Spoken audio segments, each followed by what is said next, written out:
The wind had teeth in that country, and it spoke a language of pure malice.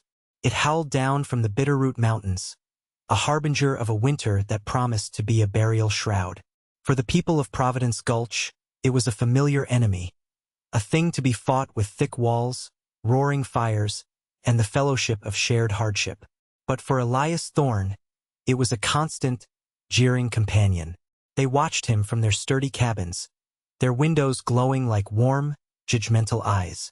They watched him work on the carcass of the old Henderson barn, its spine snapped by a summer storm, its ribs splayed open to the gray, unforgiving sky. He did not mend the great, gaping wounds in the roof. He did not replace the shattered timbers of the outer walls. Instead, he labored within its skeletal remains, a man building a coffin for himself and the small, pale girl who was his world. The laughter started as a low murmur in the general store, a shared chuckle over mugs of weak coffee. "Thorne's gone mad," they'd say, a statement of fact, not opinion. Building a house inside a ruin. It's like putting a good egg in a rotten basket. The laughter grew bolder, carried on the same wind he fought each day. Men would ride past his claim, slowing their horses to shout taunts that were snatched away and scattered like dead leaves. "That barn couldn't stop a strong sneeze, Elias," one called, his voice thick with derision. "The winter will pick your bones clean." He never looked up. He never gave them the satisfaction of a response. His world had shrunk to the rhythmic scrape of his shovel, the groan of wood, the sharp crack of stone on stone. His daughter, Alara, watched from the doorway of their dilapidated line shack, a wool blanket clutched to her chin, her cough a fragile counterpoint to the wind's roar. He was not building a folly. He was forging a shield. And the laughter, the scorn, the absolute certainty of his failure, it was just more wind, and he had learned long ago how to lean into the wind. The memory that drove him was sharper than any winter frost. It was the memory of his wife, Lena, her breath a fading whisper against the rough canvas of a wagon tent. The cold took her. The doctor in the last town had said, a simple, brutal truth. "This one," he had added, gesturing to the tiny, wheezing bundle that was Alara, "has the same fragile lungs. A bad winter will claim her, too." That pronouncement had become the core of Elias Thorne's existence. It was the fire in his belly and the ice in his veins.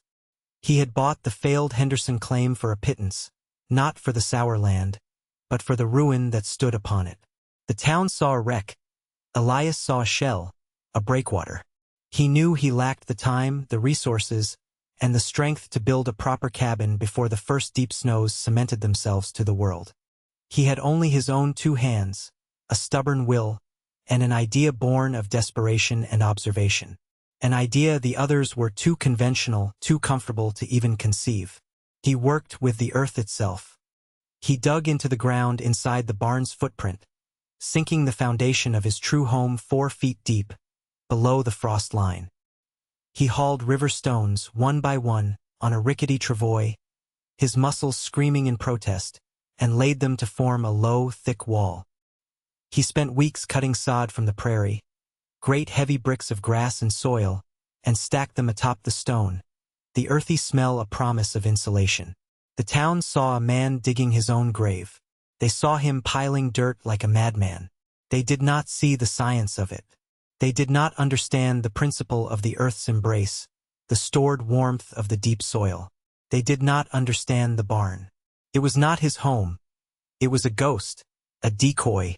Its skeletal frame was there to intercept the first, most violent assault of the wind, to break its charge, to diffuse its focused rage into 1,000 lesser currents.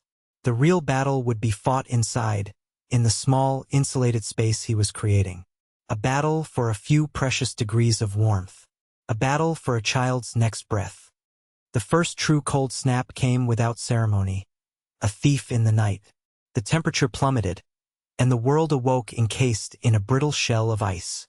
In Providence Gulch, stoves devoured wood with a ravenous hunger, and families huddled closer, the laughter about Elias Thorne frozen on their lips, replaced by the grim realities of their own survival.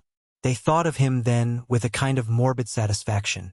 They imagined him and the girl, frozen solid in their dirt-walled folly, a testament to the price of pride. A small party of men, led by the town's self-appointed patriarch, a rancher named Jebediah Fuller, rode out to the Henderson claim. It was not a rescue mission.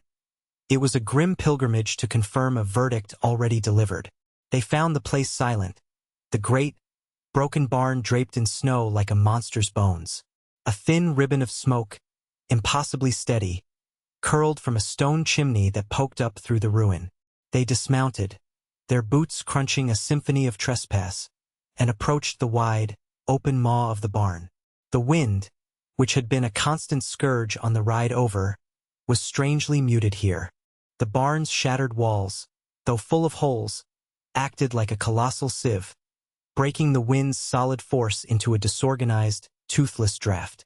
They peered inside, their eyes adjusting to the gloom, and they saw it. Nestled in the center of the vast, ruined space was a low, earthen structure, no bigger than a trapper's hovel. It looked like a part of the land itself, its sod walls glittering with a fine layer of frost. But it was the frost on the outside of the sod walls that held them silent. Inside, through the single small window made from a greased piece of parchment, they could see the faint, steady flicker of a lamp. Jebediah stepped forward. "Thorn!" he barked, his voice unnaturally loud in the stillness. "You and the girl alive in there?" The heavy plank door opened a crack. Elias stood there, his face haggard but his eyes clear. He looked at them, a silent assembly of judges. "We are," was all he said, his voice flat. He made no move to invite them in. He simply stood there, a bulwark. Jebediah grunted. "Your fire's still going." Then it was not a question. It was an accusation.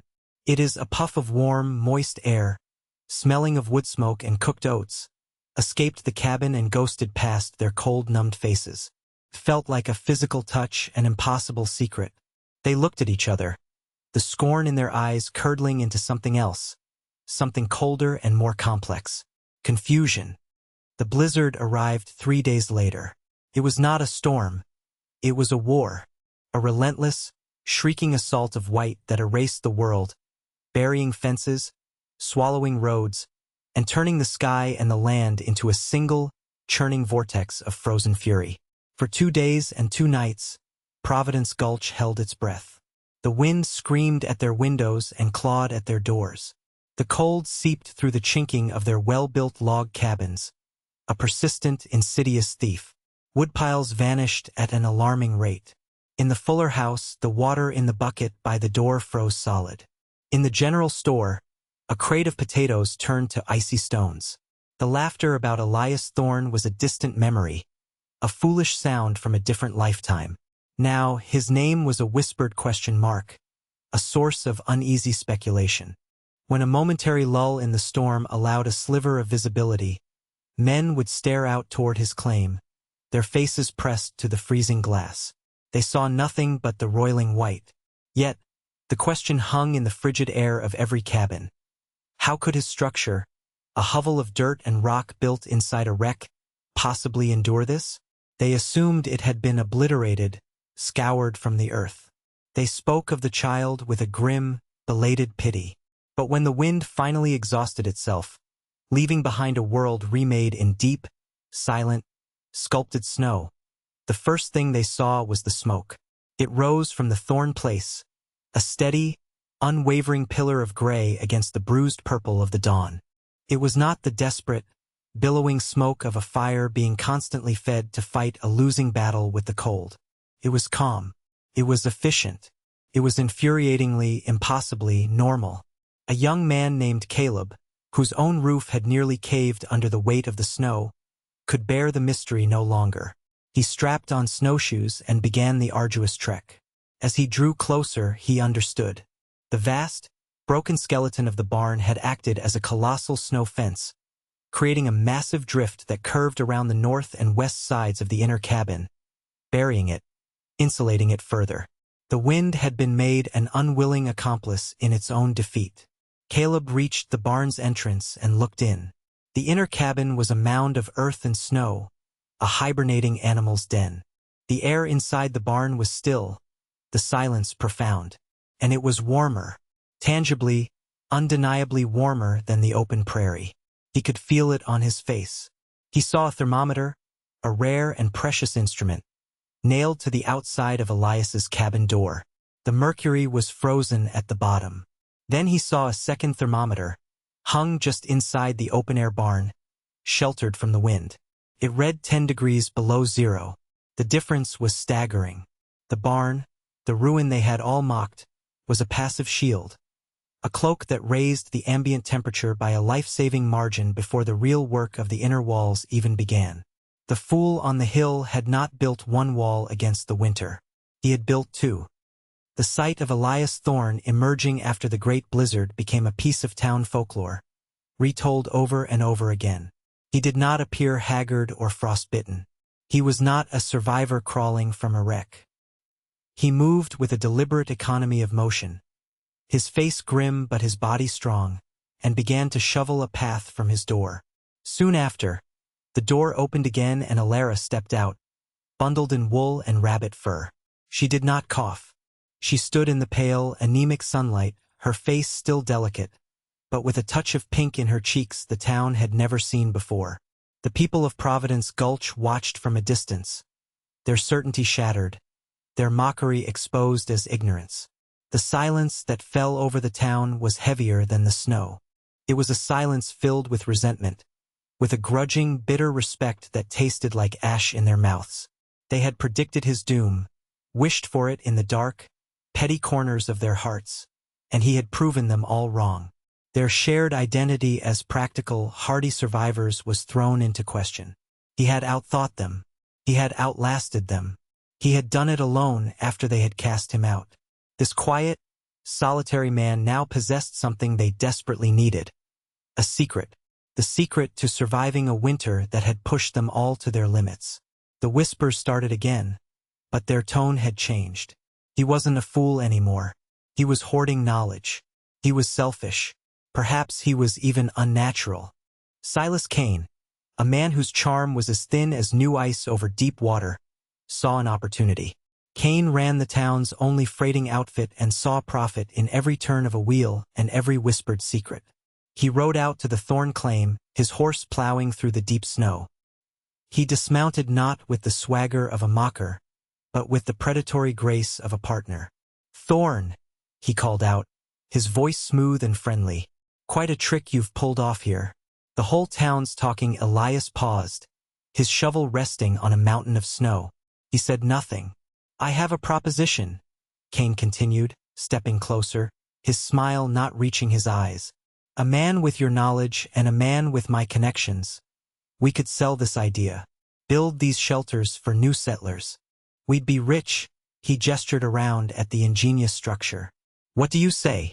Elias looked from Kane's smiling face to the small cabin where his daughter was safe and warm. He thought of their scorn, their laughter, their absolute conviction that he would fail and die. He thought of the long, freezing nights of work, his body aching, driven only by a promise to a ghost and the sound of a child's shallow breathing. He turned back to Silas Kane, his expression unreadable, and his response was a single, cold word that cut through the winter air. "No." The rejection settled on Silas Kane not like a failure, but like an insult. He had offered partnership, a path to wealth, and had been dismissed with a single syllable. His smile, which had been his primary tool of trade, vanished as he rode back to Providence Gulch. In its place grew an idea, ugly and insidious. If he could not own Thorne's creation, he would own the narrative around it. He would turn the town's simmering resentment into a raging fire, and he would be the one to warm his hands upon it. He started in the saloon, buying a round of whiskey for a group of men whose crops had failed and whose spirits were low. "A strange thing, Thorne's luck," he began, his voice pitched to a conspiratorial murmur. "The worst winter in a decade, and he and that sickly girl are warmer than bugs in a rug. Warmer than us, in our log homes built with honest labor." He let the words hang in the smoky air. He planted seeds of doubt and fear. He spoke of the unnatural depth of the cabin, dug into the earth like a grave. He hinted that the stones were laid in a strange, unsettling pattern. The earth gives warmth, he'd say, shaking his head slowly. But it can demand a price. He preyed on their fatigue, their envy, and the ancient, slumbering superstitions that hardship often awakens. Jebediah Fuller, his pride still smarting from the day he'd gone to witness Thorne's demise only to find his success, became Cain's most fertile ground. "It's an affront to God," Fuller declared one evening, his voice booming across the general store. "Man is meant to build on the earth, not burrow into it like a prairie dog or a heathen. There's something unholy about it." The narrative shifted. Elias was no longer the stubborn fool or the lucky eccentric. He was the other, the outsider who had trafficked with some dark knowledge to protect his own, leaving the rest of them to the mercy of a righteous winter. The town's collective gaze, once dismissive, now grew hard and suspicious. When he walked to the store for meager supplies, conversations would cease. A path would clear before him, the townsfolk pulling their children closer as if he were a carrier of plague. They had once laughed at him. Now they feared him. And Cain knew with a cold certainty that fear was a much more powerful tool than laughter. The fear needed an outlet, a physical expression. It began with a dead raven left on his doorstep, its wings spread in a grim tableau. Elias picked it up with a piece of wood and threw it into the snow, his face a mask of stone. He knew what it was. A warning, a piece of primitive symbolism meant to spook and intimidate. But he was not a man who spooked easily. His fears were tangible things: a cough in the night, the dwindling supply of firewood, the relentless drop of mercury in a glass tube. The superstitions of resentful men were just another form of weather, and he had built his life around enduring the weather. The next act of aggression was more direct. He awoke one morning to an unnatural silence. The familiar groaning of the old barn's timbers in the wind was gone. When he stepped outside his inner cabin, into the vast, sheltered space, he saw why. During the night, someone had come and cut the main ropes and timbers that held the shattered southern wall of the barn in a state of precarious stability. The entire section had collapsed inward, a chaotic heap of splintered wood and rusted nails, partially blocking the main entrance. It was a clumsy act of sabotage, designed not to destroy his home, but to trap him, to inconvenience and to threaten, to show him that they could reach him. He spent the entire day clearing the wreckage. It was backbreaking, dangerous work. His hands, already cracked and calloused, were torn and bloodied by the time he was done. With every piece of timber he moved, his fury cooled into something harder and more enduring: resolve. They thought the barn was his shield. They did not understand. The barn was a symbol, a decoy. His true fortress was made of sod and stone and will. That evening he did not just clear the path. He rebuilt. He dragged the largest of the fallen timbers and wedged them against the remaining walls, reinforcing them. He used the wreckage to create a narrow, defensible entranceway. He was turning their weapon back on them, hardening his perimeter. He worked long into the twilight, his breath pluming in the frigid air, the rhythmic thud of his axe a message to the listening hills. It was a message that said he was not leaving. He was not breaking. He was digging in. They came for him a week later, on a day so cold the air itself seemed to crackle. Silas Cain led them, but he was clever enough to let Jebediah Fuller be the voice. For of them in total, their faces wrapped in wool, their eyes hard with a manufactured righteousness, they rode their horses into the broken shell of the barn, a clear act of intimidation, their presence filling the space with the heat of animals and the cold of men. Elias was outside splitting a log when they arrived. He did not stop his work. He raised the axe, brought it down with a clean, powerful stroke, and the log fell apart in two perfect halves. Only then did he turn to face them, the axe held loosely in one hand at his side. "This has gone on long enough, Thorne," Fuller boomed, his voice echoing off the remaining barn walls. "We want to know how you do it. There's no natural way a dirt hovel stays that warm in this cold. We want the secret." Elias looked at each of them, his gaze lingering for a moment on Cain, who hung back slightly, a smug look of orchestration on his face. Elias's eyes were flat, devoid of fear or welcome. "There is no secret," he said, his voice low and even. "There is only the work." Cain laughed, a short, ugly sound. "Don't play the simpleton with us. You've got some trick, some Indian magic or something you're not sharing. The people are scared. They think you've brought a curse here." The accusation hung in the air, absurd and deadly. From inside the cabin, the parchment window glowed with lamplight. A small silhouette appeared for a moment, Elara watching. The sight of her focused all of Elias's cold anger into a single sharp point. He took a step forward, the axe still hanging at his side. "The only curse in this place is envy," he said, his voice dropping even lower, yet carrying a new weight of menace. "You stood on your porches and you laughed. You waited for the winter to kill us. Failed. Now you come here with threats because your pride is colder than your houses. Get off my land." Fuller's hand drifted toward the pistol at his belt. "That's not a request we're inclined to honor. We're here for answers." Elias raised the axe, not in a threatening swing, but resting its heavy head on his shoulder. "I've given you my answer. The next one will be written in blood and bone. Leave." Now the men looked at each other, then at the unwavering intensity in Elias's eyes. They saw no bluff, no fear.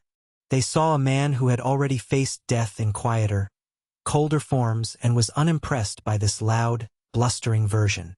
They had come expecting to intimidate a frightened hermit. They found a king in his castle, willing to die to defend its single, precious treasure. The final assault came under the cover of a new storm. The wind rose again, a shrieking accomplice to their malice, its howl covering the sound of their approach. There were 6 of them this time, emboldened by whiskey and Cain's venomous whispers. They did not ride in openly. They came on foot, carrying lanterns, ropes, and heavy pry bars. Their intent was unmistakable. They meant to physically tear the barn down around his cabin, to pull apart the outer shell and let the full, murderous force of the blizzard do the work they hadn't the stomach to do themselves. But Elias was not sleeping. He had been waiting. He had watched the sky. He had listened to the wind. And he had felt the town's hatred gathering like a storm front. When the first shadow flickered against the snow-covered wreckage, he was ready. He had extinguished the lamp in his cabin, plunging the interior of the barn into a confusing maze of deep shadows and pale moonlight reflecting off the snow. He was in his element. The ruin they had mocked was now a battlefield of his own choosing. The first man to enter, a burly ranch hand named O'Malley, tripped over a rope Elias had strung taut between 2 splintered posts. He fell with a grunt into a pile of loose timbers, his lantern shattering, plunging their side of the structure into darkness. Panic and confusion erupted. "He's here. He's waiting for us," someone shouted. Elias moved like a ghost through the architecture of his own making. He used the wreckage for cover, a silent predator hunting in a familiar forest. He did not use the axe to kill, but as a tool of terror. He brought the flat of the blade down on a support beam near Fuller's head, the impact echoing like a gunshot, sending a shower of splinters and snow onto the terrified man. Another man, trying to get a purchase on a high beam, found his hands slipping on a patch of ice Elias had deliberately created with a bucket of water earlier that evening. He slid down, his back hitting the frozen ground hard, the wind knocked out of him. It was chaos. They were fighting not just a man, but the structure itself. The barn, his great, malign shield, was now his weapon. They had come to destroy his home, but found themselves lost and battered inside a collapsing labyrinth, haunted by a silent, vengeful specter. The fight ended not with a bang, but with a whimper. Jebediah Fuller, his nerve broken, finally fired his pistol blindly into the darkness. The bullet ricocheted off a frozen iron fitting and tore a splintered path through the roof, accomplishing nothing. The gunshot, however, seemed to break the spell of their drunken rage, replaced by the chilling realization of their position. They were armed men, undone by a single unarmed man in a pile of junk. Shouting recriminations at each other, they dragged their bruised and battered companions out of the ruin and fled back into the storm, defeated. Elias did not pursue them. He stood in the silent darkness of the barn, listening until the sound of their retreat was swallowed by the wind. He was breathing heavily, his body aching, but a profound stillness settled over him. He had faced their final, ugliest truth, and he had endured. He turned and walked back to his small, earthen cabin, entered, and barred the heavy door. The warmth inside was a physical balm, a gentle embrace.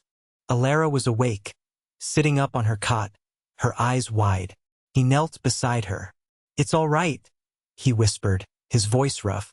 "The storm is over." She looked at him, at the cuts on his face and the exhaustion in his posture, and for the first time, she did not seem like a fragile dependent, but like a small, fierce echo of his own resilience. "I wasn't scared, Papa," she said, her voice clear and strong. "We were in our house. We're safe in our house." He simply nodded, the tightness in his chest easing. After that night, no one from Providence Gulch ever bothered him again. The story of their humiliation, whispered from man to wife to neighbor, became a far more effective barrier than any wall of wood or stone. Silas Kane left town a month later, his reputation in tatters. The town's scorn for Elias Thorne curdled and died, replaced by a vast, silent, and deeply grudging respect. They never understood how he did it, not really. His methods remained a mystery, and over the years, the man himself became a myth. They called him the Winter King, the man of the earth. Travelers were told to look for the strange ruin on the hill, where a thin, steady pillar of smoke always rose, no matter how cold the wind blew. It was the smoke from a home built not of logs or planks, but of grit and ingenuity. A home built to silence the wind, to shame a town, and to hold the quiet, steady heartbeat of a life that refused, against all odds, to be extinguished.